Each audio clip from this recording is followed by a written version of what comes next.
comes Gary Bernier. And like I mentioned before, I've known Gary for a while. Uh, he's a brilliant guy. He's got a lot of talents. He's got a repertoire like you wouldn't believe. And he's going to provide some great information. Um, when we were getting this thing going, like I had mentioned, uh, he and I talked about it. He took a look at what I've been doing, and as I said, he found a lot of holes in what I was doing on my online presence and my website. Things are good, but they can always be better. Uh, Hope you enjoy listening to Gary. He's going to give you a lot of great information. Thanks for that tee up, Sean. It's awesome. Brian and Kelly, great job going through the things. For those that have never worked with a financial advisor, I highly recommend you take Brian and Kelly up on their offer. What I hope to do with you in the next 35 to 40 minutes of presentation is show you how you can grow your practice to where you actually end up with money problems so that you need the services of Vignette and Brian and Kelly. So the whole reason you're in business is to make enough money to actually have a problem that says, how do I get as much of my money out of my business with paying as little tax as possible? And in that situation, you need both Vignette and Brian and Kelly, because they will put together a plan that will help you get that money out of your business. And as Vignette highlighted, protect your assets. And some of you may not have caught it, but he said, in case you get sued.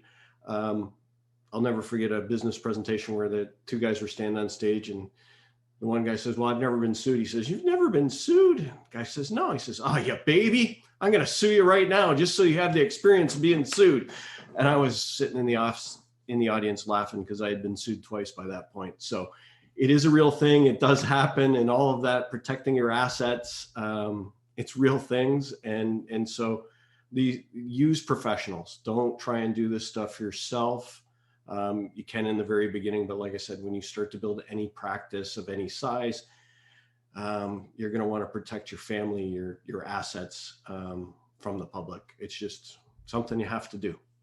So let's get to it. I'm Gary Bernier. I'm with the Wizard of Ads. The Wizard of Ads is a loose partnership of marketing professionals. You could call us a marketing agency. We work with owner-operated businesses almost exclusively throughout North America and around the world. We have a partner in England and a partner in Australia. So please put questions in chat. I'm going to go as quickly as possible because I am the last guy.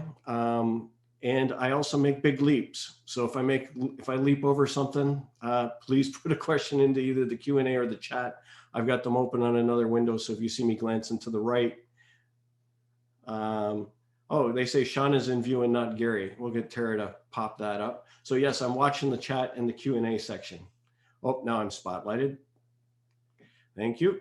So put your questions in chat or in the Q&A, I'll answer them. And yes, Tara's going to send you out a copy of the slides. There are URLs and things like that you won't have to write down or keep track of. So I'm going to introduce you to a model for business. There are three components to business in my world: marketing, which drives to sales, and sales, which leads to delivery. Delivery is delivering your osteopathic services. So marketing is what creates the leads. Sales is converting the leads into customers for your business.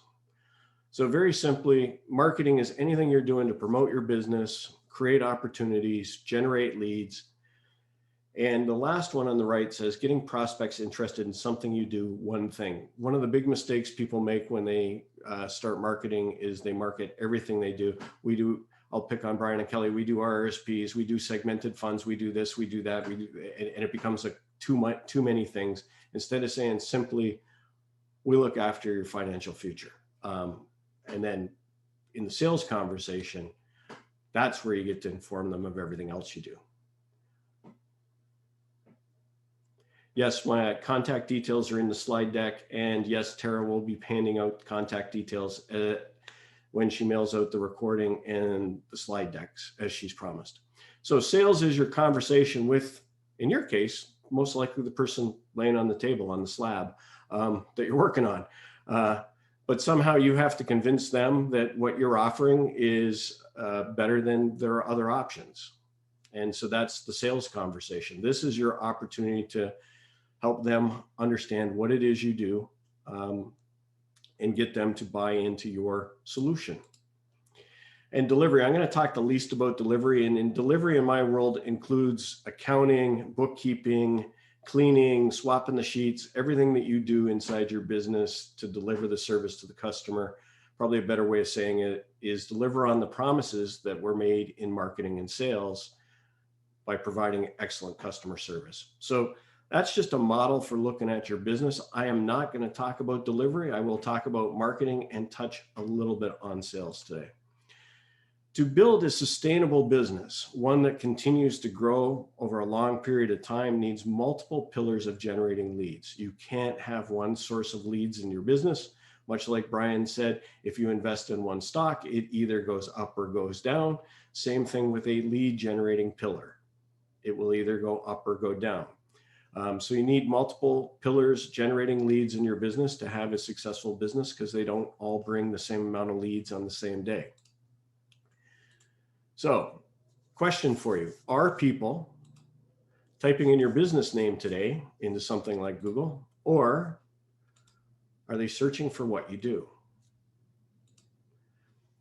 If they're trying to find you, if they're discovering you, they're searching for what you offer, you're playing waiting game marketing. You're waiting for somebody to discover you. This is like putting a big sign out in front of the building and saying, hey, I've got a big sign out there. People are driving by it all day. They'll find me.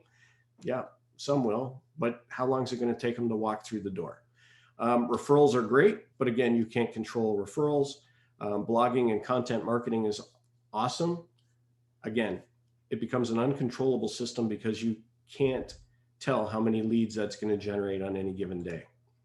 Megaphone marketing is where you're proactively telling people, I'm here, this is what I do, and how it benefits them, right? Marketing is all about the customer.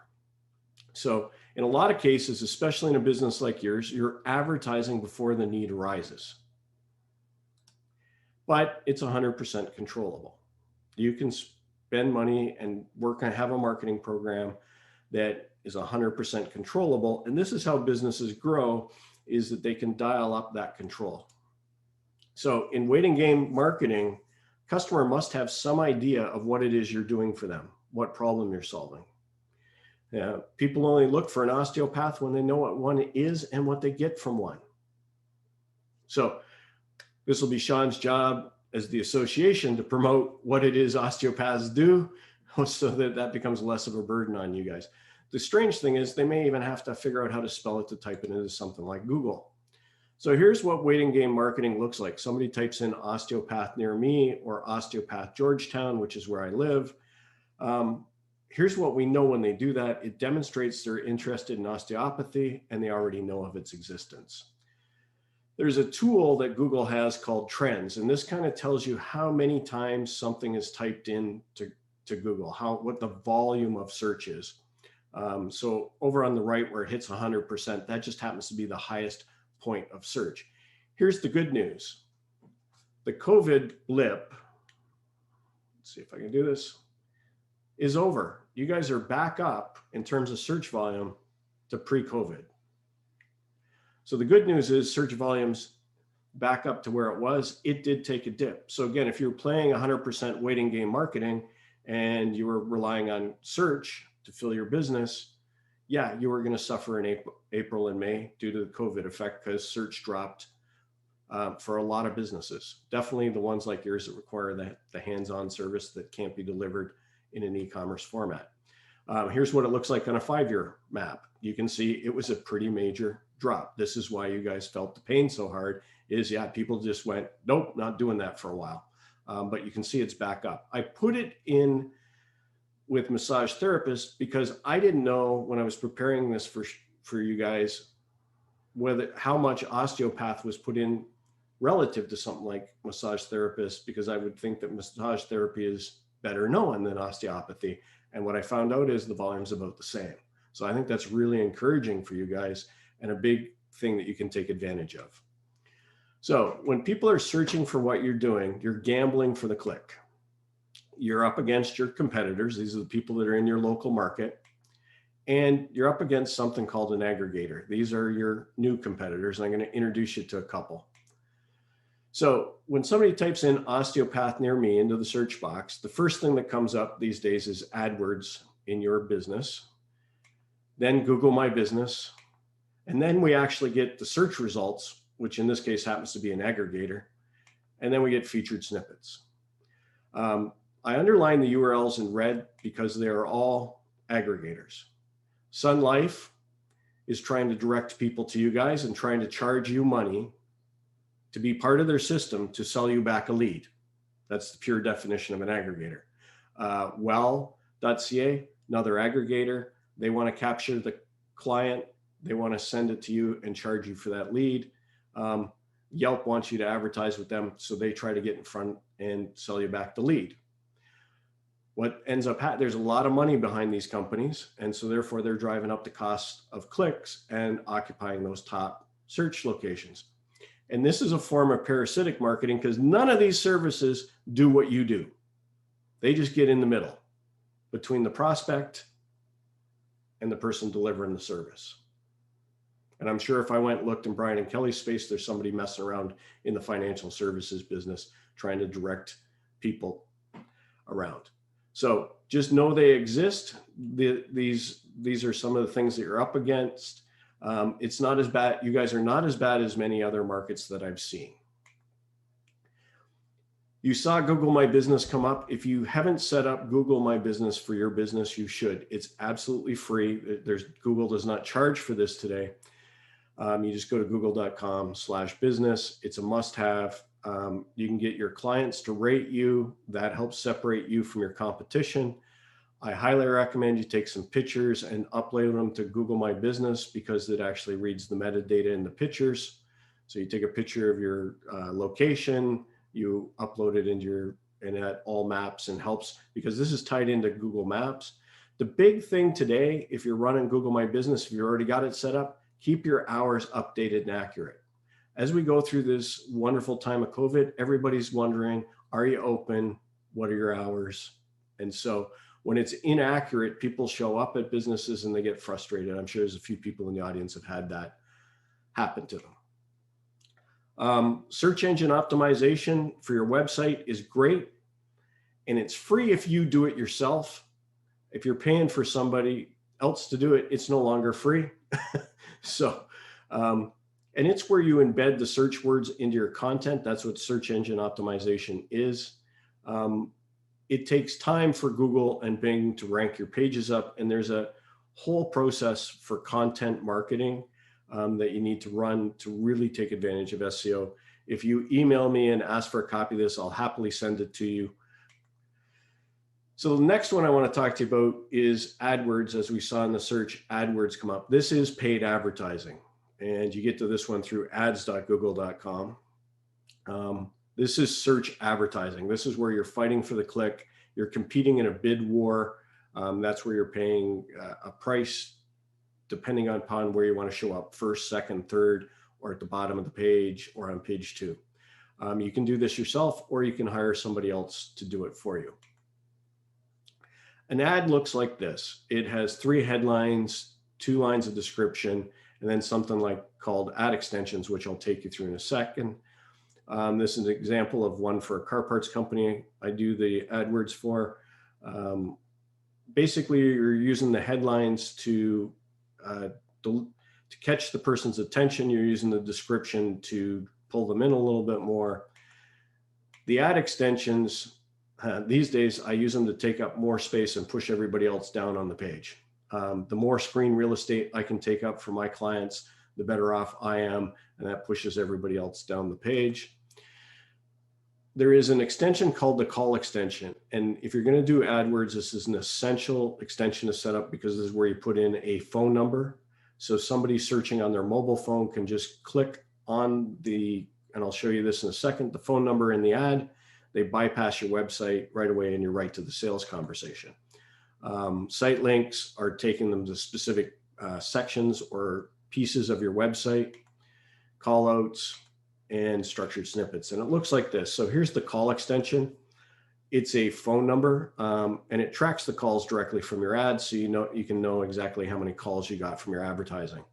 I like it because you skip the website altogether and you get straight to the sales conversation, and that's the shortest path. So I'll talk about mobile a little bit later, but it's making up in most cases more than 50% of the traffic. So this is something you're going to want to take advantage of if you're doing this.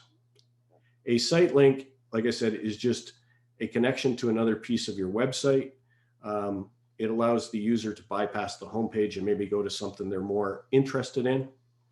And just so you guys know, a landing page is just a fancy term for the web page that the customer lands on. So in this case, if somebody clicks on dealers, they're going to the dealers page. So somebody would call that the dealer landing page. Big deal. Call outs, just more text. The advantage here is you can see something like 10-year limited warranty, made in the USA, worldwide shipping, things that work across all your ads. Same, it's a feature of something you do. Brian and Kelly's standpoint, we handle RSPs, we handled the two-factor thing, we do this. And so they could put in their attributes like that that's common across their entire business. And then you can add a little bit more to your ad with a structured snippet. And all of this is to build a big, fat, meaty ad. Oops, I'll back up. So that when people search, you're giving them lots of information. They find you, they can get right to what it is they want and get in contact with you. You can see the phone number there. This is a desktop. The phone number still shows up. Remember, people are using search engines because we no longer publish yellow pages or white pages. They're looking for your phone number. Don't make it hard for them to find. So there's this other little company besides Google called Microsoft. Brian and Kelly would have told you I had to invest in it when I got out of college, which is like early 90s, late 80s, early 90s. But they've got this thing called Bing. It's another search engine. It's the default when somebody uses Internet Explorer. There are many corporate environments that default to Bing and to Microsoft Internet Explorer, and that's locked down and the user can't change it and choose their own search engine. So it's another way to pick up some traffic.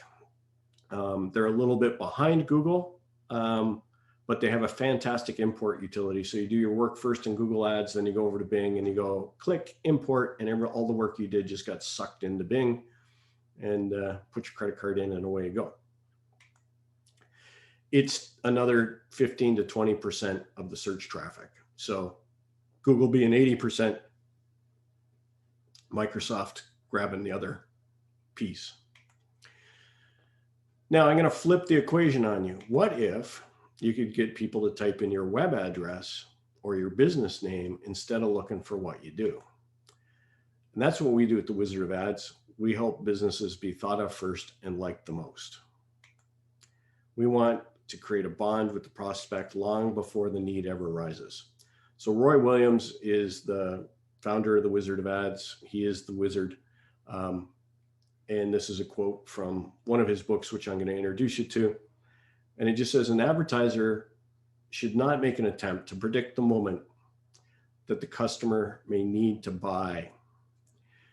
But what the advertiser does, the business does, is they buy enough repetition to ensure that they will immediately spring to mind, top of mind, whenever such need arises. And so I wish somebody had shared this formula with me when I was younger.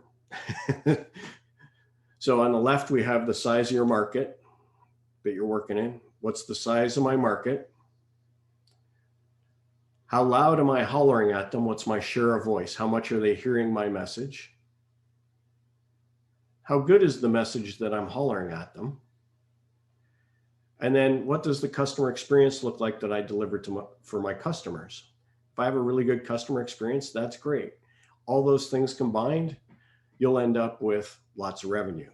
So if you're talking to a really big audience, the number one problem that we see with small businesses is they're speaking to really small audiences. And we come along and we apply our formula and we increase the size of their audience by over 10-fold, and boom, up go the leads, up go the sales, and away we go. And we work kind of like Brian and Kelly. We work on a percentage of growth because we're the only marketing company that when you grow, we grow. When you go down, we go down in terms of our monthly fees.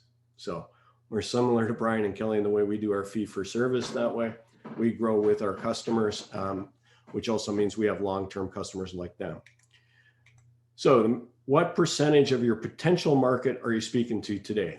Right? If I ask Sean, how much of London are you speaking to today? He's going to come up with a small number, probably less than 10,000. How often does your potential market hear from you today? Of those 10,000 people that Sean may have access to, how often is he talking to them?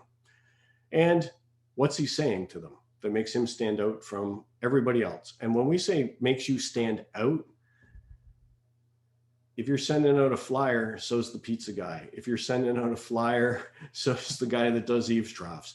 So your flyer needs to stand out. If it's a flyer, from not just what you think of in terms of your competition, you need to stand out in terms of every flyer that ends up coming in through the mail or stuck on the door.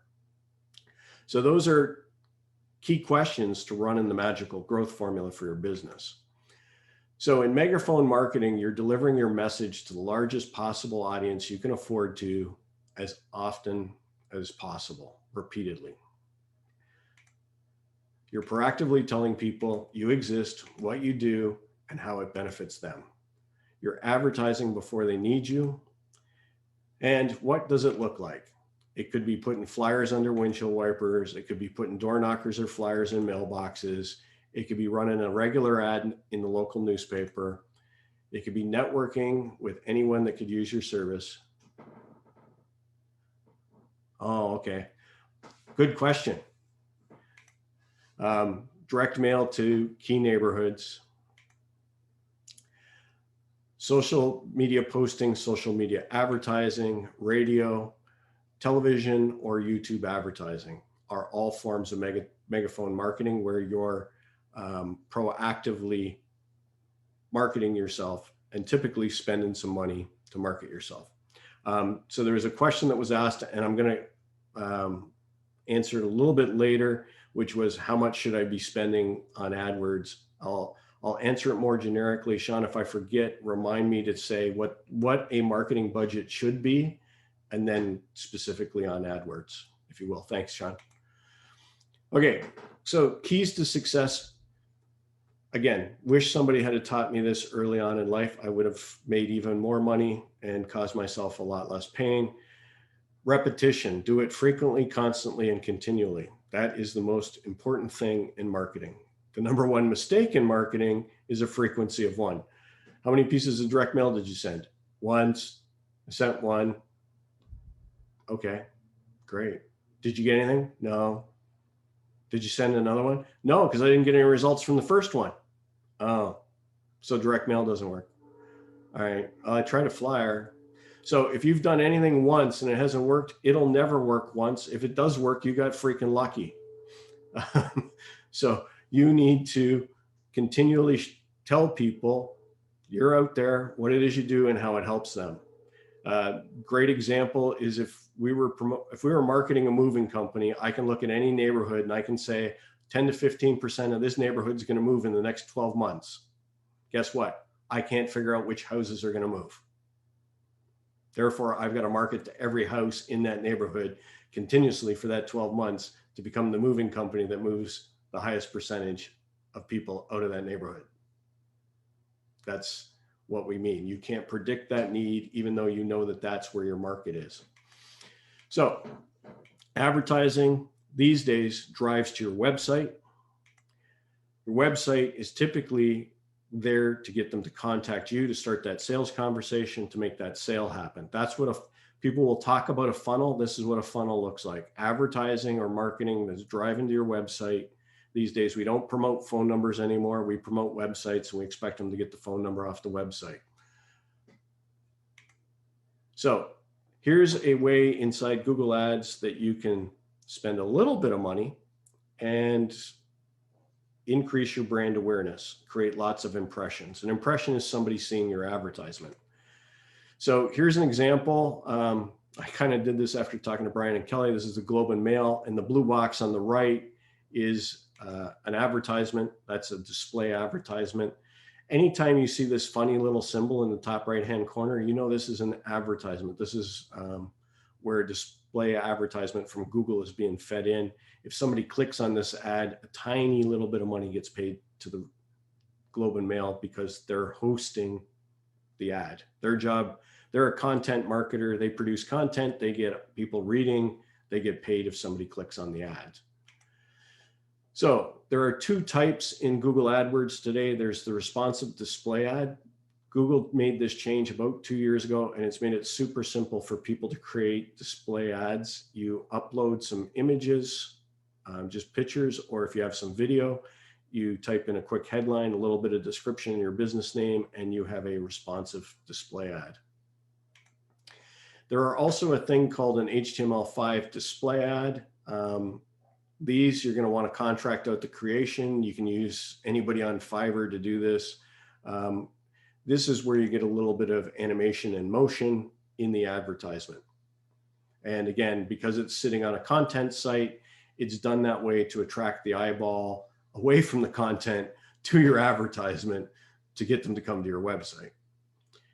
Now, where you can have some real fun and not spend a lot of money is YouTube advertising. These are the ads that you see show up in front of YouTube videos.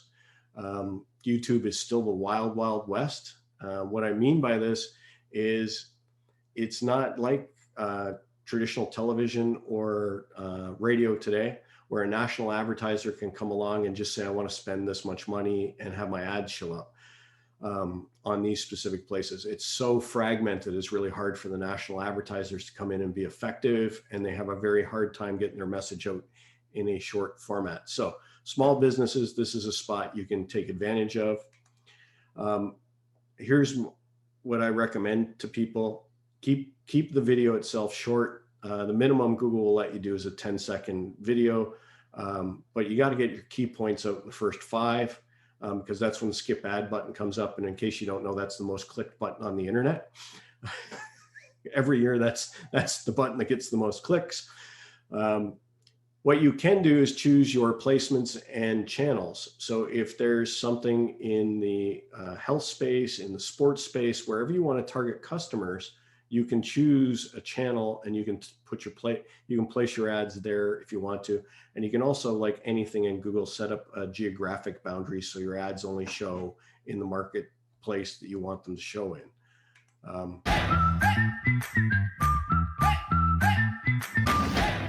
You can get a lot done in 5 seconds. That's what the demonstration is. You can get one thing out, you can get a little bit out. For the BMW market, that one works really well for us. Okay, social media.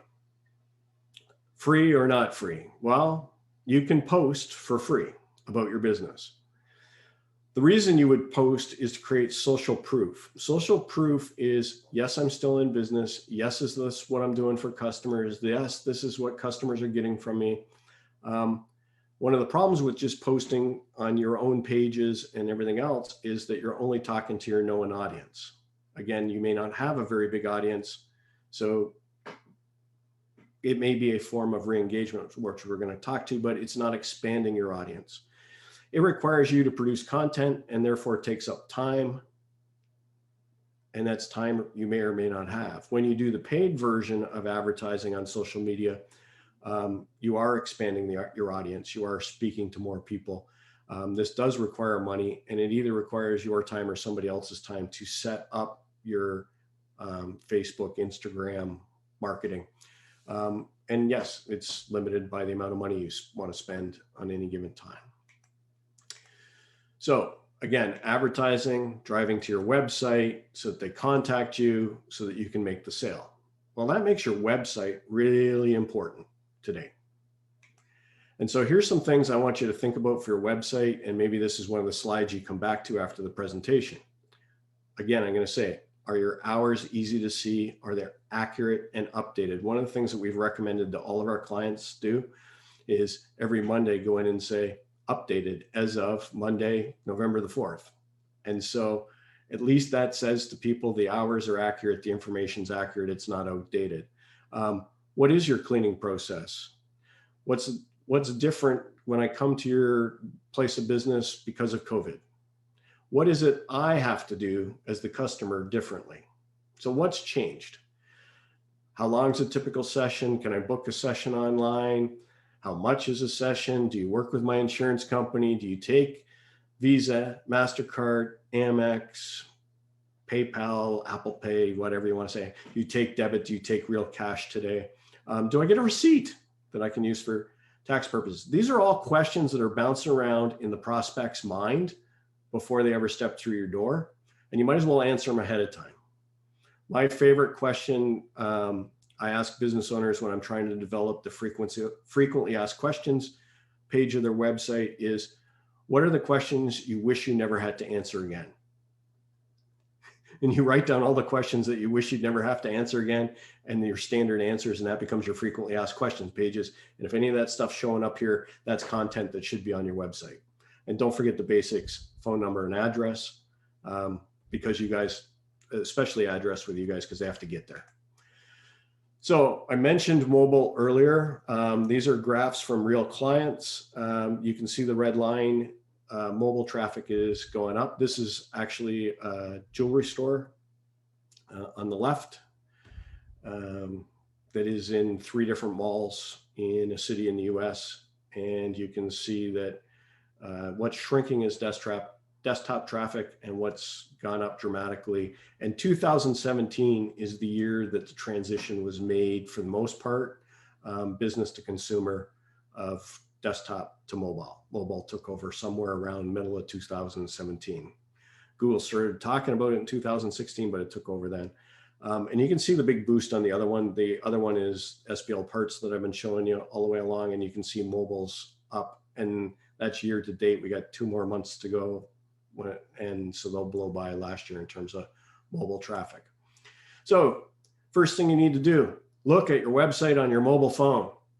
Most business owners do not do this. Please do this, because 50% or more of your traffic is coming. Can we find Sean's phone number? No. Can you click on the phone number and immediately use your smartphone? No. Do you see the address? Does it immediately take you to Google Maps? No. Bummer. And on a desktop, we call it old expression in marketing, before the fold, which is the top half of the page. Now it's before the scroll. What's the information they see before the scroll? Is that what you want them to see? Is that the most important thing you need them to see right now? Obviously, I left off hours of operation and that sort of stuff, and we're kind of open.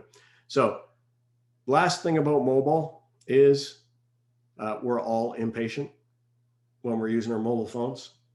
I mean, it's quite incredible, the technology we have in the palm of our hand, but it's never fast enough. So Google will give you a free speed test. They'll tell you how quick your mobile site loads. And Sean already knows he gets a failing grade. Doesn't load quick enough. It is actually part of the algorithm for your search engine optimization. The faster your page loads, the higher you will rank in the mobile search results.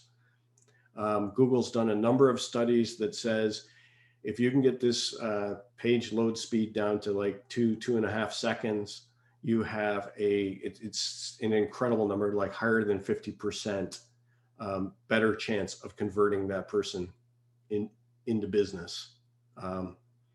So if it's slow, people just won't wait. They go back, they go for the next thing, and you lose out no matter what you've done to get them to that point. So there's a whole bunch of things that a good web developer can do for you to help you build a better mobile presence. But it's definitely something that whoever you're working with your website, you should know how your website's performing and whether you need to do any work in this area.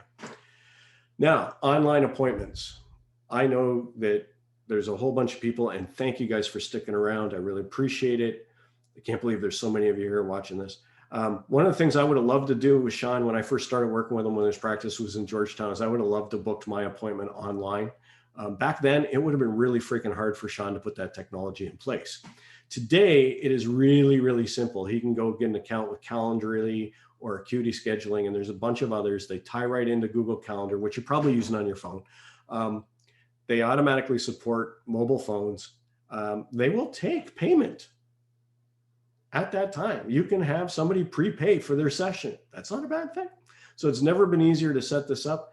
And Google My Business just added a thing to your profile where they can book an appointment. So they see the Google My Business and there'll be a button, book my appointment, which is linked to your Calendly, which will let them choose from your available appointments. You just made the sales process automated. And somebody you may never have met may have booked an appointment and possibly paid for it before they even showed up. Most people have a voicemail. Some people have an auto attendant. Here's some ideas for your scripting. Yes, we are open. Yes, we are taking appointments. Our current operating hours are to book an appointment. Please do the following. When you come for an appointment, you will need to do this. And between each visit, we do the following. Give them that warm fuzzy. Tell them what you do to keep them safe and comfortable.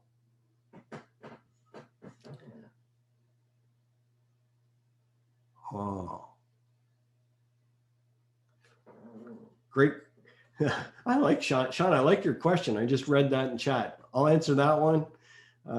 And Liza, no, YouTube's not free, but it's really, really cheap. And I'll speak to that when I go through the budgeting aspect at the end. So here's the first part of somebody asked me, how much do you spend?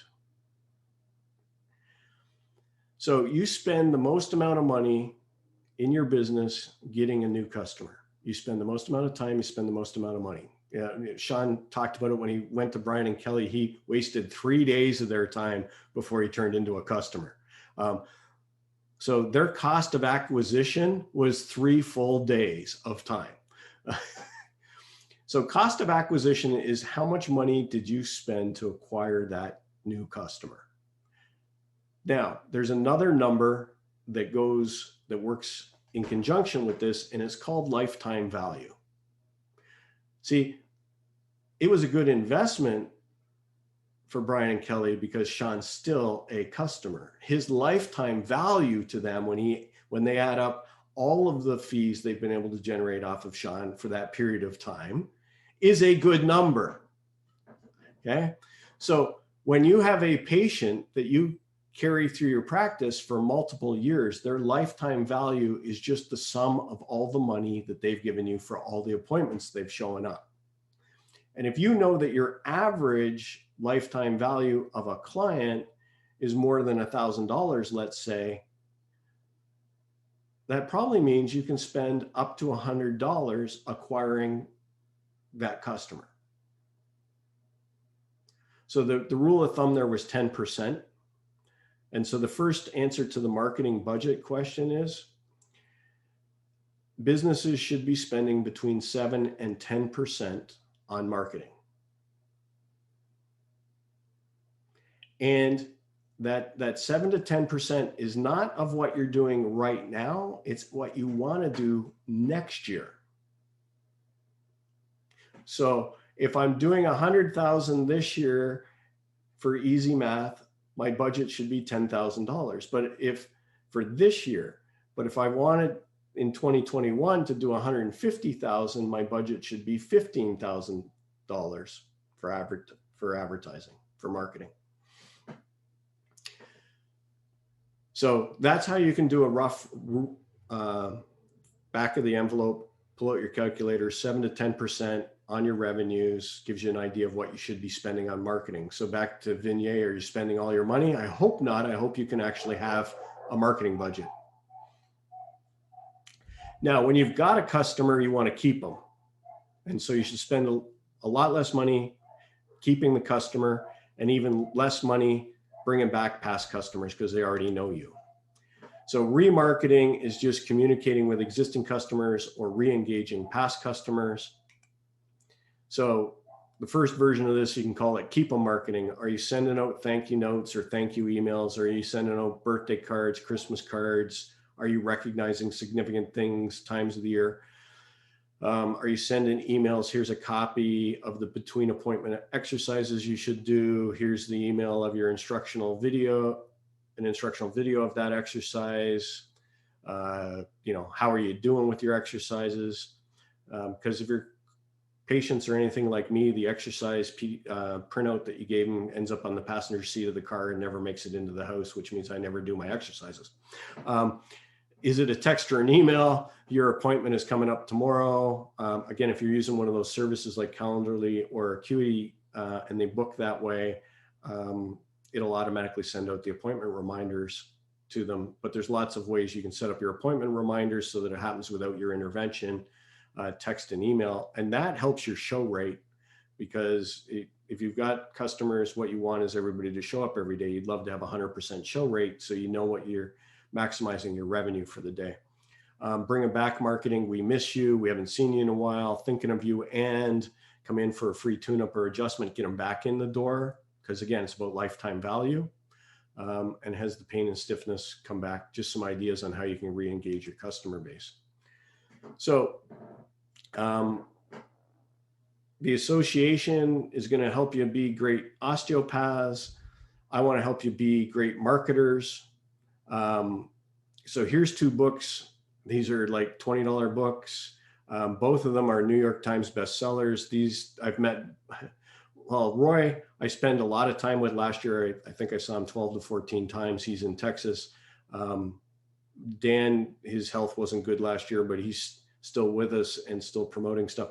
These are 2 icons in the marketing industry for small business marketers. Dan Kennedy probably has about 12 or 15 books. So start with the marketing plan book, follow it up, get the sales letter book. Those are the first 2 I'd recommend out of his pile. But he's built an incredible wealth of knowledge products if you're interested in learning more about marketing. And then the other one, The Secret Formulas, The Wizard of Ads, is part of a trilogy of books, all New York Times bestsellers, business book of the year type of stuff. So those are 2 book recommendations if you want to learn more about marketing, to know whether you're being given good information or bad information. These guys will shoot you straight and are great resources. To get more from me, will you do a 90-minute Boom Your Business session with anybody? You just go to our website, businessgrowthguys.com, click on Boom. You can set that up again. It'll be in, you get a copy of the slide deck, which allows me to do this. That's all, folks. So let's go to questions. So Sean, I answered the general marketing question. I said 7 to 10% is how you set your marketing budget. Somebody asked about AdWords. If your only thing you're going to focus on is AdWords, you'd spend all 7 to 10% on AdWords over the course of the year. If you were going to do multiple things, then AdWords becomes a portion of that 7 to 10%. The thing that really affects AdWords budgets today, I'm going to stop the share so you guys can see me. The other thing that affects AdWords budgets today is the price per click. In some businesses, slip and fall lawyers are paying about $130 for a click, believe it or not. Heating and ventilation businesses are paying about $30, and plumbing businesses are paying about $30 for a click. I didn't look at the cost of osteopath, but you guys might be in the sub $2 range, which means you could do a fair amount of AdWords advertising. If it's only $2 a click, like my team building business has been less than $2 a click for the last 15 years. It's not a very competitive space for clicks. You only kind of find that out by getting in there and running a small test and actually finding out what your cost is, because it's a bid system. If there's not a lot of competitors, the price doesn't get driven up. So that's part of the face. That's part of that. So Liza, YouTube. YouTube is part of YouTube advertising is part of AdWords, and you pay basically pennies. I have had a really hard time spending $100 for my clients, and I'm getting them thousands of impressions a month. Now, again, that depends on. I'll use the car parts one. Car parts one, it's targeted to North America. They can actually ship worldwide, but I've decided not to advertise worldwide. I felt that was too big. I'd spend too much money. So I started with North America. And I started with channels. where people are interested in cars. So I'm targeted based upon content. In your case, you're more like my RV business in Edmonton, where we do a geographic target. And I don't care what video I'm showing up in front of. I just want people to know about his RV business. Now, we did a little bit of targeting because people search for RV.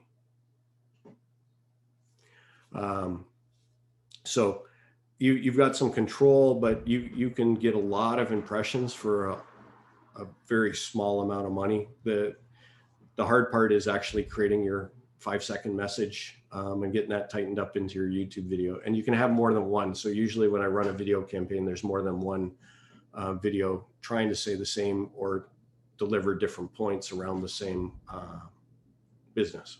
So if I was picking on Brian and Kelly, I'd have one for RSPs and one for segmented things and one for something else. I'd just hit one flavor of something at a time. So that's kind of the YouTube one. Sean said, what's the average cost of a good website? That's $1 million question, Sean. I have done websites for people that are less than $1,000. And I can always put people onto a good WordPress lady. She'd be happy to take more business. She's super cheap and does a great job. And so it can be anywhere from 500 to 1,000, Sean, or you can get hosed out and spend $5,000 to $10,000 or more. We have a guy in our group that charges 200,000 from the Wizard of Ads, but there isn't anybody in the 100 people here that needs that, what he does. But if one of you was the osteopathic giant of Canada and had multiple branches all across Canada, then you would probably need his services, because he makes sure the mobile website loads in less than 2 seconds, no matter where you are in Canada. So it varies based upon your need, but for your basic business site, you should be able to, it's not that complicated. Again, it was expensive in the beginning, especially 25 years ago when we had to do everything by hand, but it has gotten simpler and simpler and simpler, which means the cost to produce something beautiful has gone down, down, down. Okay. And good, Sean, is the definition of good is based upon the number of people hitting it. Are you getting enough phone calls? So which brings me to your other question. I think my website has multiple practitioners. Okay. And I didn't put this in the website. There are phone number services, Sean, that will give you an 800 number and a local phone number. And what they will let you do is set up extensions, and you can route each one of those extensions to each one of those people's cell phones.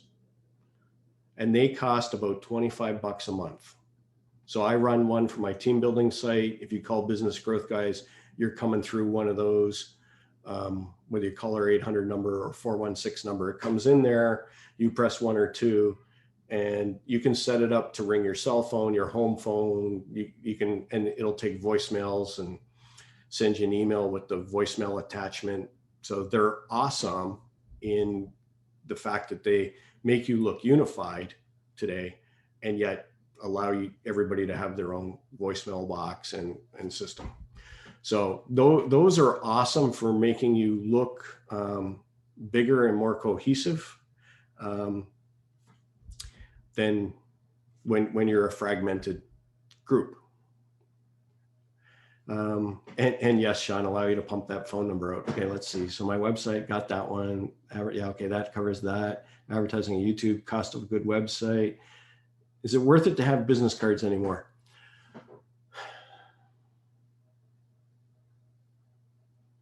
That's a really interesting question. Your business card definitely has to, if you're going to have one, you definitely have to have your email address on it as much as your phone number these days. And your website's handy. In COVID, it's really challenging because of the amount of face-to-face. If we were pre-COVID, I would have still said absolutely, because you're networking and it's the one tangible thing that you give somebody an introduction. So yes, I think they're still they are the smallest amount of your marketing budget. And You usually get what, 500 of them?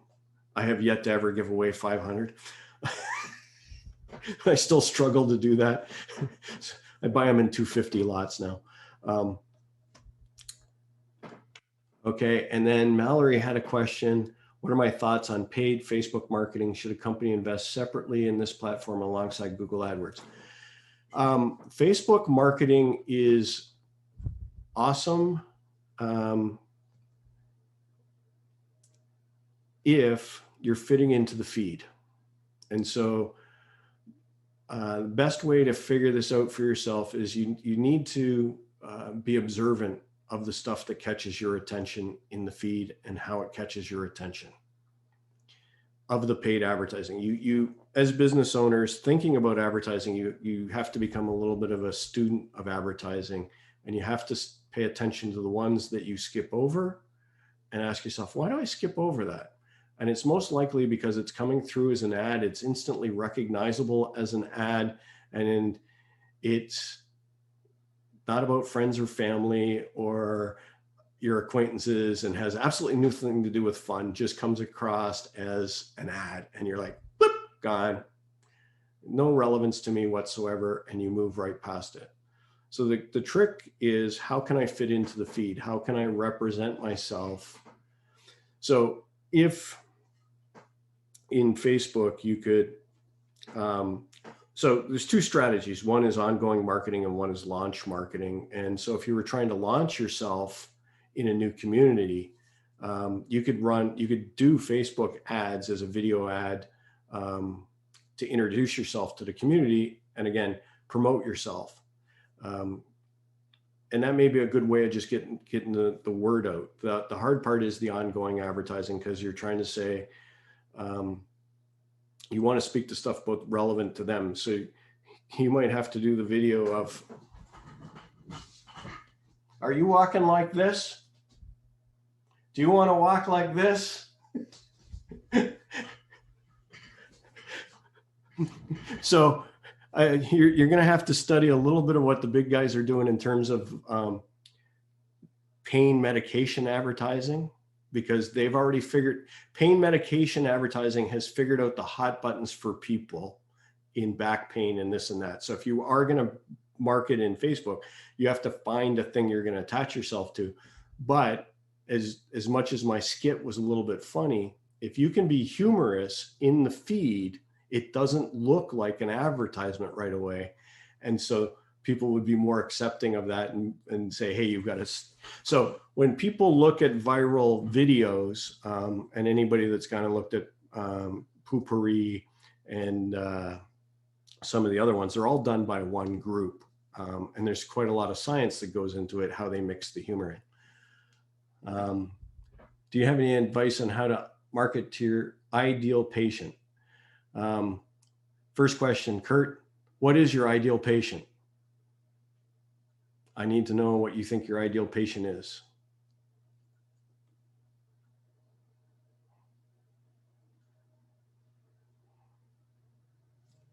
So Kurt, either drop it in chat or throw it back in a question, but let me know what you think your ideal patient is. Is it an old guy like me with a sports injury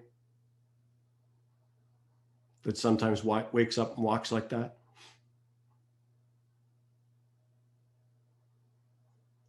Is your ideal client someone that listens to advice and follows through with a treatment plan?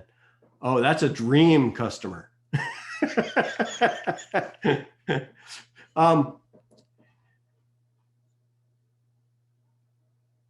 I bet you Brian and Kelly would say the same thing. Someone that listens to advice and stays with us for a long time. No, Kurt, when I say ideal, what is it what's the profile of the person walking in the door? What do you want to treat? More young athletic people that are going to the gym and hurting themselves because they're lifting too much weight? Do you want, like, where do you want to focus yourself? Health conscious individuals. Big, wide category. Kurt, you're going to have to even get more specific.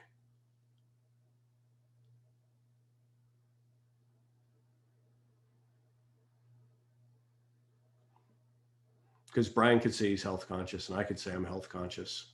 could mean two different complete. Brian might go for a walk and I might be on intermittent fasting, and we both may define ourselves as health conscious.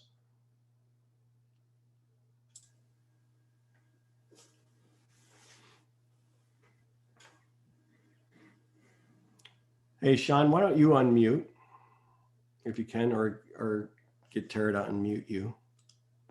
Hey, Gary, how you doing? Good. Sean, what's an ideal client for you? Well, there's a couple of things that really stand out for me is making sure that they're compliant. There was a term that Brian and Kelly introduced me to a long time ago, and it resonated, is a compliant client. And as we all know, it's with anything that we do, whatever business you're in or whatever it might be you're involved in. Right. It's 5% of that population that causes you 95% of your problems. Sure. I'm gonna stop you there. Compliant client is figured out in the sales process, not in the marketing process. Right. So who do you want walking through the door? It's true. Well, when it comes down to it, you're looking for somebody who understands what you do. You want to have somebody that's committed to the process. And you also want somebody that's not just committed to the process, but they're committed to themselves. We can do a lot of work ourselves. We can do the best treatment we can offer. But if they leave your office and go and butcher themselves, fall into a bunch of bad habits, lie to you about what's going on, don't show up for appointments, it starts to break down the whole relationship. Yeah, no, that's a bad customer. You got to fire them. Yeah. Yep. Yeah, no. And okay, so you guys are struggling, and that's okay. Most people struggle defining the ideal client. Why? Because you have to leave some people outside the door. To market well, you have to go, I got to leave some people outside the door. I'll take Brian and Kelly as an example. We're not interested in anybody under 35 because we don't think they got enough money. Not our motto. No. I'm just saying, but there are many financial people that have looked at people under 35 and said, there's not enough money there to work with, not interested in them. I want to go after the ones that have money, is how some financial people approach it. And I'm not saying that's Brian and Kelly's model, but they have to leave somebody at the door. Brian and Kelly might be, I actually want the young investment person. I want them for the long time. I'm more reluctant to take somebody over that's been with somebody else, right? That may be a better definition of their ideal. And that then makes it easier because now I'm placing ads in front of younger group, and I'm talking to the younger group that says, do you want to start investing? Do you want to make sure that your future is secure? Blah, blah, blah, blah, which means I can line the message up to the person. So that's a little bit of what Chelsea's asking, but I got to dig a little. Leave Chelsea's question there for me, Tara. Don't take it away because there's like 6 in there. Chelsea, don't worry too much about your brand or your logo when you're small. People are doing business with you. Having a nice fancy brand or logo, it's okay, or having a catchy name, it's okay. But until you're actually doing a mass amount of advertising, it doesn't, too many small businesses hang too much on the logo and the brand, and they spend way too much money on that. Don't get caught up in that trap. In fact, I had an expression before I joined the Wizard of Ads that says, the next asshole that walks in here that says what you need is a new logo, I was going to punch in the face. So any marketing company that wants to continually rebrand you or redefine your logo, don't deal with them because they really don't know what they're doing. And I know that's kind of counter advice, but if you look at any, the recognizable brands today that you could point out their logo, and I know there's apps and games around this now, they've been advertising for close to 100 years and pretty much the same logo. And there's a CEO joke that I won't tell that when the new CEO comes in, you change everything, and one of the things happens to be the logo. In fact, the last time it happened, my buddy said, "What envelope am I on?" And he gave me both business cards because he was like, That was $100,000 rebranding exercise. Wow. And they're in the steel industry, and they hand out business cards and their logos on a truck, and nobody gives a crap. It doesn't do a damn thing for them. So don't get too caught up in that. Yes, you're right about age group, demographic, that kind of thing. Again, if you spray and pray, you go for everybody, it's really hard because you're not talking to any one individual. So when it comes to messaging, it's much easier, and you can have multiple. So if I was working for Brian and Kelly and they said they wanted the younger person, that's great. I would figure out messaging for the young male. I would figure out messaging for the young successful female. I would figure out messaging for the young married couple. But they're 3 different people with 3 different headaches. So you may service athletes and old people with knee and back problems, but you can't talk to both of them at the same time because one's not interested in the other. So I'm not saying you can't service all of them, but when you sit down to start marketing, you have to pick one and speak directly to that one, because you have to connect to the problems that are going on in their life at that time. You have to say, oh, I know you've got this problem and I'm the solution for it, in a very nice way. So yeah, you have to look at your market. You have to figure out who you want to go after first. And again, mistake small business owners make in the beginning is they do the spray and pray. They try to get everybody, they try to hit everything. They spend all their money going everywhere all at once, instead of saying, what I'm first going to do is I'm going to try and get 10 new of these. And if I get 10 new of these, that gives me enough money to get 10 of, I can then go after getting 10 new of these type. Okay, Chelsea's, you're good? All right, perfect. Answered Chelsea's question. Oh, Mohit, I think the pediatric patient is the ideal client. Baby comes to see you with a set of parents, hence one new patient will undoubtedly become. Oh, interesting approach, Mohit. I like that. Have you just had a baby?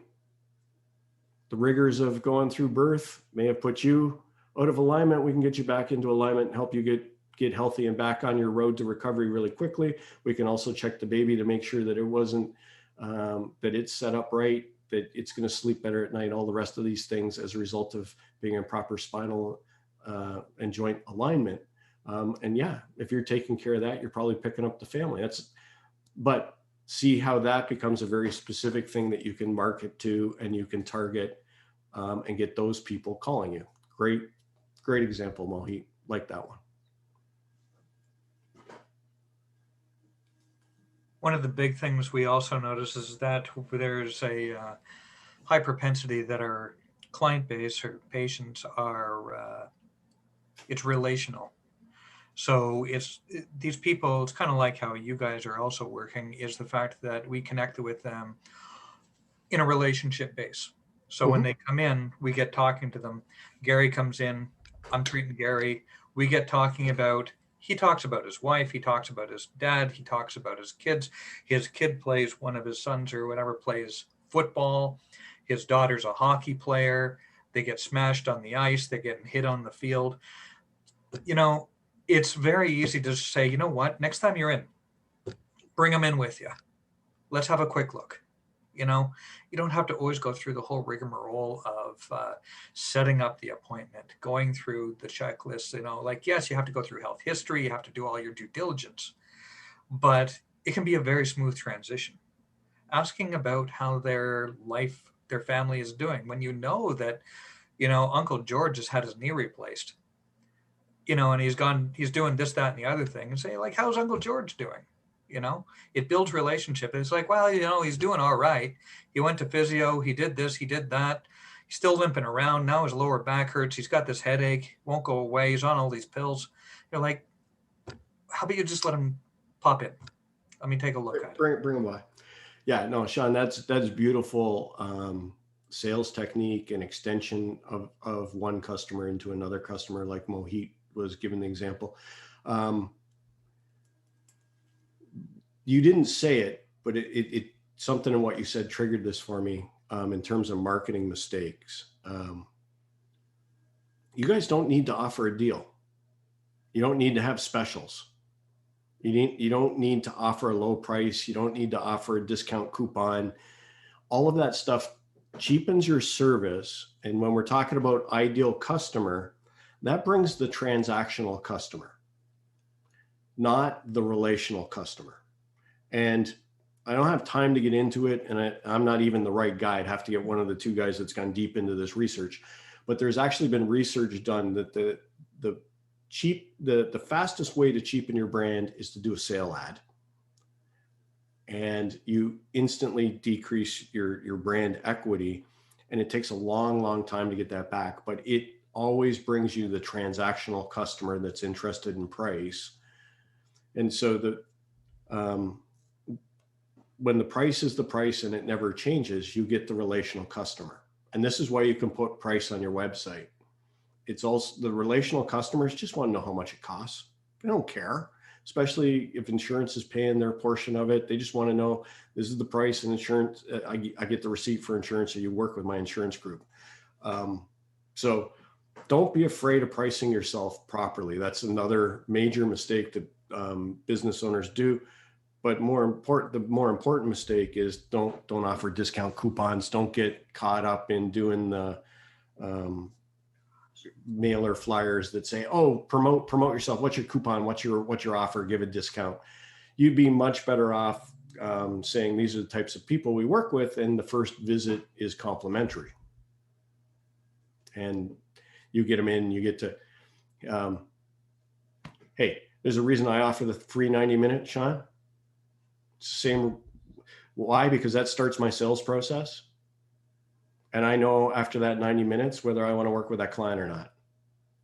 That's what the 90 minutes is for, Sean. There's the secret. That's the part of the sales process. Like Ryan and Kelly were talking about, that's when I figure it out, is right then and there, whether I have any connection, like whether this business has got the bits I need to see in order to grow. I figure it all out in that 90 minutes. They think they're getting a great session, but that's what it is for me. And so again, if you're offering a complimentary session to somebody, yeah, it's an adjustment. It's so much time, but you're figuring out whether you really want to promote them coming back or not, or just say, "Oh, yeah, feel great. Good. Nice to see you. Bye-bye." And now it's on them to call you to book in, or whether they're saying, "Okay, well, where do we go next? When do I come next?" And it'll figure it out for itself. So yeah, big mistake is offering discounts and price offers that you guys don't, there's so few of you don't need to do that stuff today. Oh, that's a good point, Gary.